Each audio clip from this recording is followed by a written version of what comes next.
Welcome back, Toddler Tribe.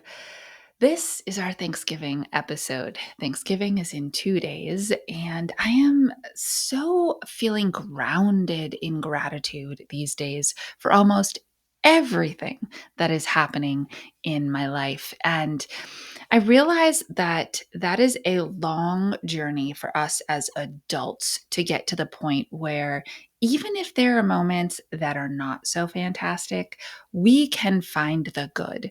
We can say the at least sentence in our head. We can really realize everything that has happened to us that is wonderful, that has led us to this moment and given us the resources and the skills to witness it without getting lost in it. And I think that is the true definition of gratitude. Thanksgiving is all about finding things and celebrating things and people and places and, yes, food that we are thankful for.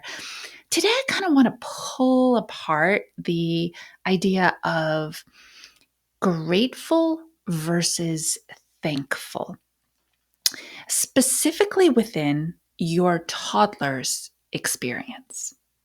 Now, what can toddlers be grateful for? Such an interesting question, isn't it? What's coming up for you when I ask it? When I sit with this question, what are toddlers grateful for? It hits me unequivocally. It's not stuff. It's not the physical. It's not things. It's relationships.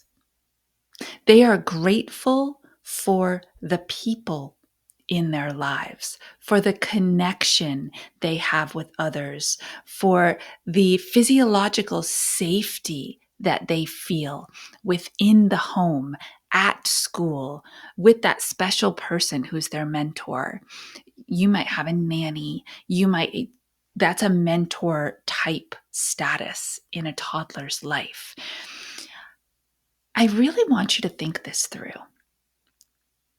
If toddlers, infants, toddlers, preschoolers, kids birth to 5, are all heart driven, that means they're all emotion. And when they're all emotion, it means that they feel gratitude within their bodies when they feel safe, loved, heard, and seen. And as we enter the holiday season, I just want to come out and say it. No amount of treats, toys, or even trips fill that need for them. They just need you. As adults, we feel the need to make holidays look different, sound different. Maybe they're in different places. To add the bells and the whistles and the special thing that we always say no to. And let me be clear, none of that is bad. None of that is wrong. The magic of a holiday does absolutely derive from the ability of a human being, your littles, to understand the difference between the way this day normally feels and the way this day feels differently. But don't lose the core.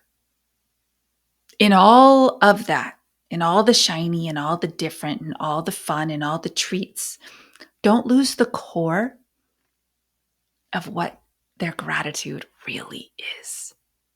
Because it's you.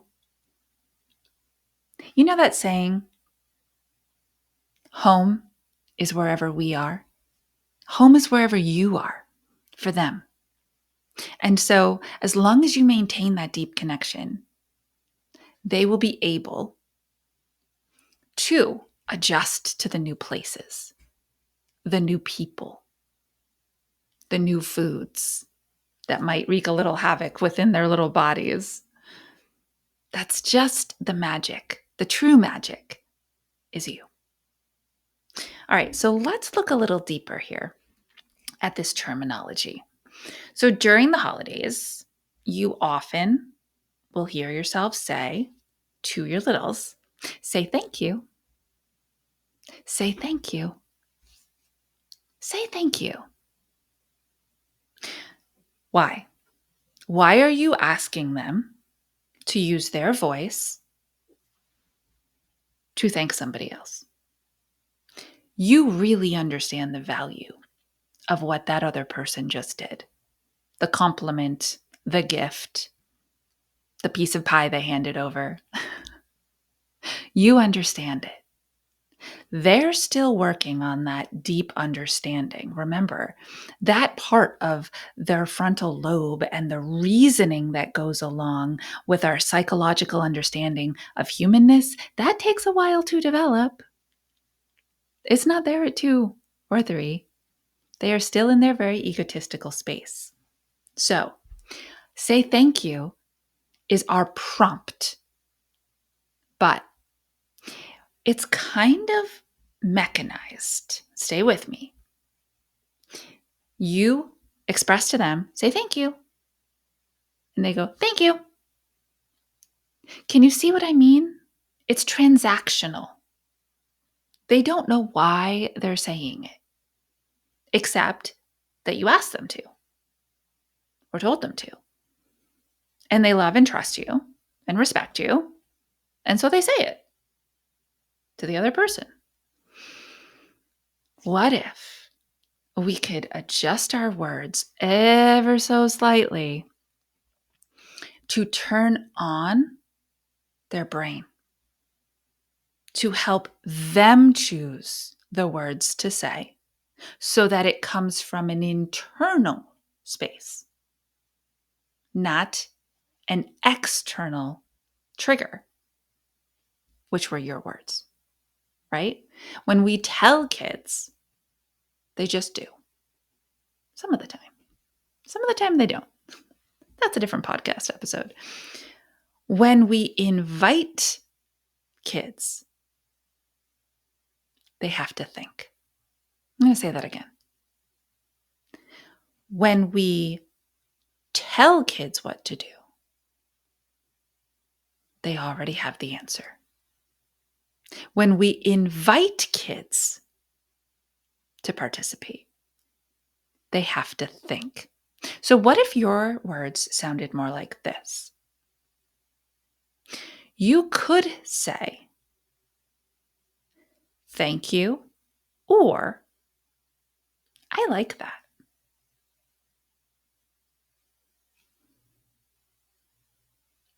Now, maybe someone handed over pumpkin pie. What do we typically do? Say thank you. Thank you. You could say thank you, or I like pumpkin pie. Now they're thinking. The second phrase that you offered them is a preference statement. It shows that they're connecting with what they were given and that they are going to enjoy it. Thank you, or I like pumpkin pie. Now, they will eventually, because it's culturally appropriate, begin to say thank you on their own. They will. I need you to trust me on this. Right? It's hard for you to not hear them say it because you think that they're not just not saying it, but showing disgratitude. Is that a word? I actually don't think it is. Not showing gratitude, not showing thankfulness. But when you give them space to attach the action and the receiving to the feeling that they have, you're meeting them where they are.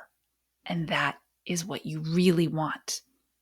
Because the more that they're building that internal space, the more that they're just randomly going to feel gratitude. When you reach in the backseat and you hand them a bar As you're driving, you'll hear, "Thank you," from the car seat.